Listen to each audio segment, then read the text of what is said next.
All right, and welcome back to the second part of the review for the Master Grade Sazabi. And what I wanted to do in this part is kind of show you how all the accessories work with the kit, and then a look at the kit transformed into its alternate mode. So firstly, let's take a look at these hands. I kind of made mention of this before. And if I have one complaint about this kit, which believe me, I don't want to complain at all about this kit because it's really nice. I mean, it's kind of silly to sit there and want to complain about it, but if I had a complaint, if I can zoom in on it, there we go. If I had a complaint, it's that I feel for my experience that these hands, especially this one for some reason, tend to pop out just a little too easily of this joint in here. But like I was saying, this peg can flip out like so. And then let's grab our beam saber handle here, like I said. And then that can flip out just like so. And then you just sandwich the two together like so, and it's not going to go anywhere. And that works the same for all of the weapons. We have the same flip out peg there, as well as in the long rifle. So we're done with our beam saber. Sazabi has one of the cooler places, I think, to store a beam saber, and that is in its wrist. And it just slicks in there. If you want to take it out, you could sit there and pick at it forever, but I think the easiest way is just to grab it with the beam saber and pull it back out. Now that I say that, I need to take it out completely first. And put it back. Our shield, like we were talking about, pegs in right in that connection using this style connector right here. And if I can get my zoom to come back, I'm zooming in too much. It just clips in place essentially. You'll hear a little click, you know you got it, and it's not going anywhere. The arm doesn't have any problem at all holding it up.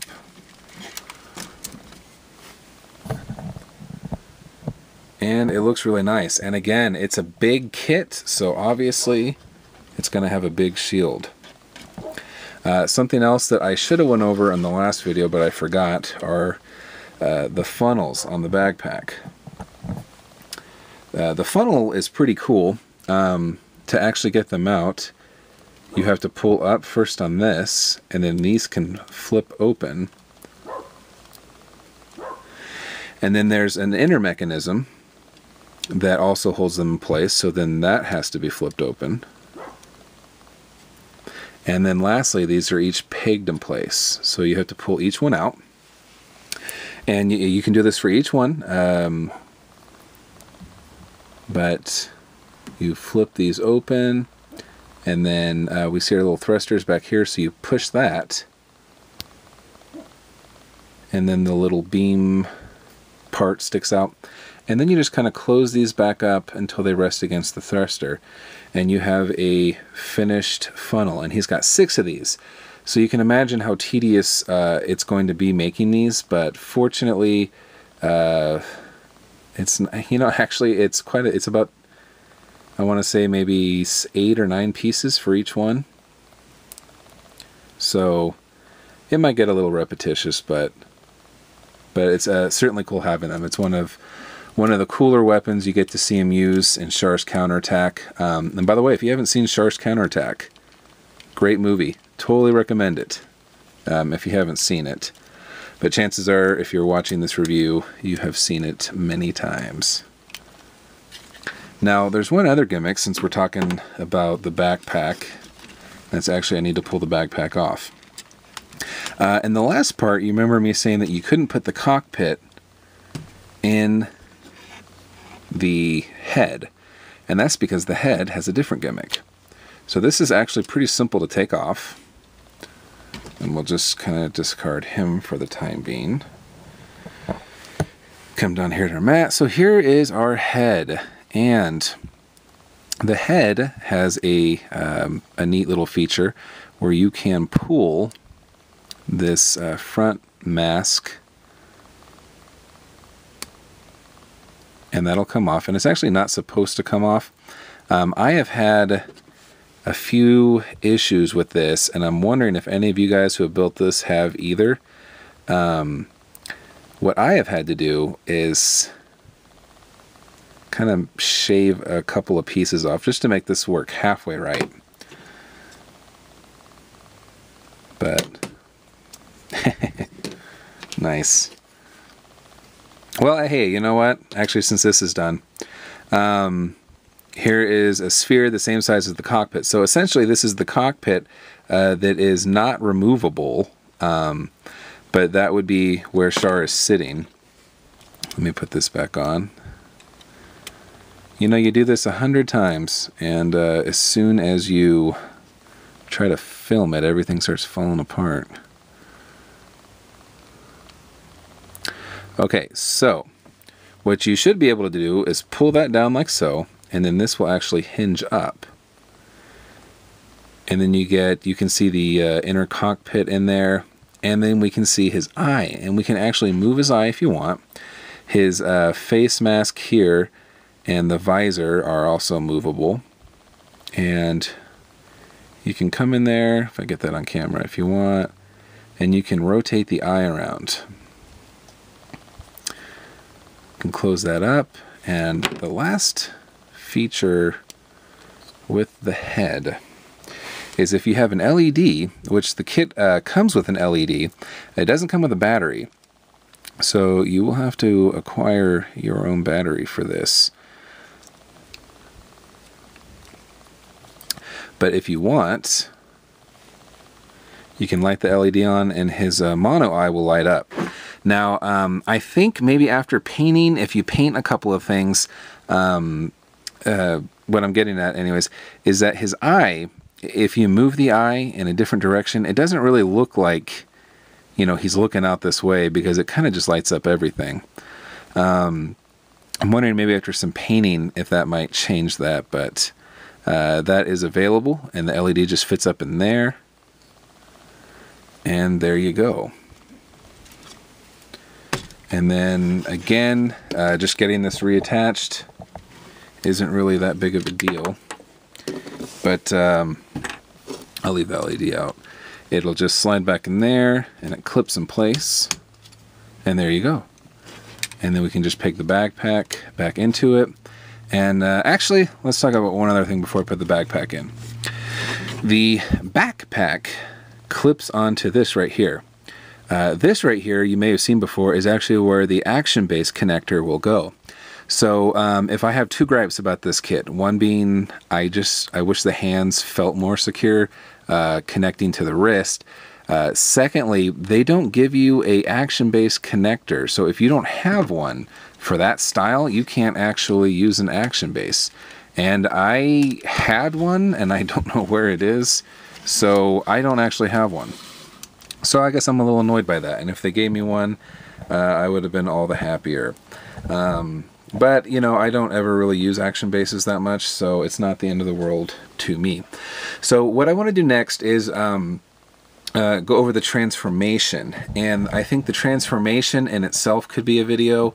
It's very time consuming, and I don't really want to show you, you know, pulling every individual piece off, which, I mean, you don't really have to pull any pieces off, but, you know, pulling, you know, pieces like that out, I think it would just take less time to do it and then show you what I did. So hang on, I'm going to get this kit transformed, and we'll have it a completed look right now. And here we have it transformed. So as you can see, what was already a big kit is now a bigger kit. And essentially, all the transformation really does is expose more thrusters within the kit. So, you know, on like Master Grade New Gundam Ver Ka, it also has a transformation, and that transformation exposes the Psycho frame. This one, since there isn't a Psycho frame in the kit, it basically, I would say, is like a more, you know, thruster, faster version of the kit. These little arm pieces here kind of flip open, and it's hard to see, but there's a couple of thrusters inside of there. I don't know what good they do being tucked inside the arm, but we see the shoulders actually come out and then flip up, exposing some thrusters in there. More thrusters underneath these arm guards that open. The chest opens up that much. It's not very much at all, but that is there. These front skirts pan open like that. And a nice thing about this kit, if you're looking at it, is wherever we've exposed and opened it up, we see this metallic color, and they've gone in actually and given us that pre-painted metallic look on the plastic. It's not actually molded in that color, but it's there, so that's kind of a neat option. The side skirts, when they flop down, more thrusters there. What we could see before as a gigantic back skirt is now even bigger, exposing 2 more thrusters. Those bottom ones actually flip the other direction, and then when you open that up, you actually physically have to spin them around to make them where they're supposed to be. The legs look almost more like a you know, if you wanted to display this and have like little crew people working on it, it almost looks like, you know, all the hatches have opened up, and it's more like a maintenance kind of thing. But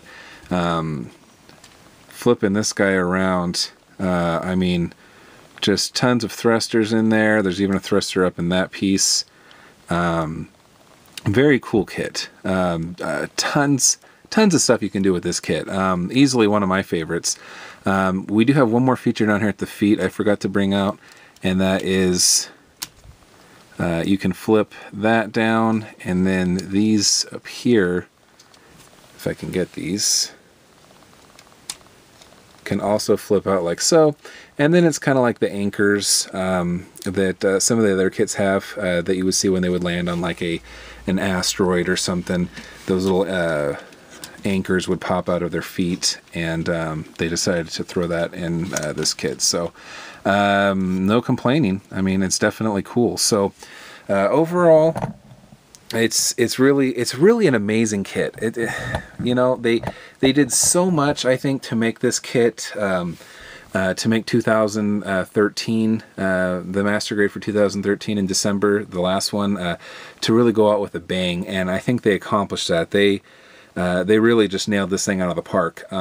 It's going to look so great, I think, on anybody's shelf. It's a definite must-buy. The price tag is a little bit on the higher side. It's actually quite high. You could buy...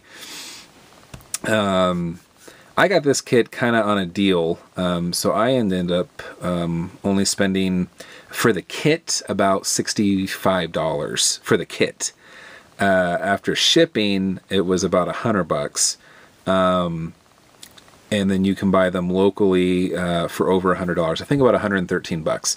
So when you see that price tag at a local market, they're obviously not making a ton of money on it, but it does cost some money to import these. So keep that in mind. You know, if you're looking for a new Master Grade to buy, and that just seems way out of your range, I don't blame you. The other version of this, the regular Master Grade, if you look on HLJ's website, I think it's actually $1 or $2 more.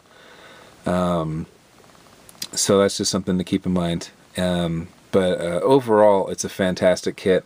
I usually wait to paint my kits, but I am going to try to figure out how to paint this guy now, because I am so excited for that. I think once it's painted, it's even going to just pop and shine even more. So definitely talking about painting, I don't know if you guys have noticed this throughout the view, but there's actually 3 shades of red on this kit.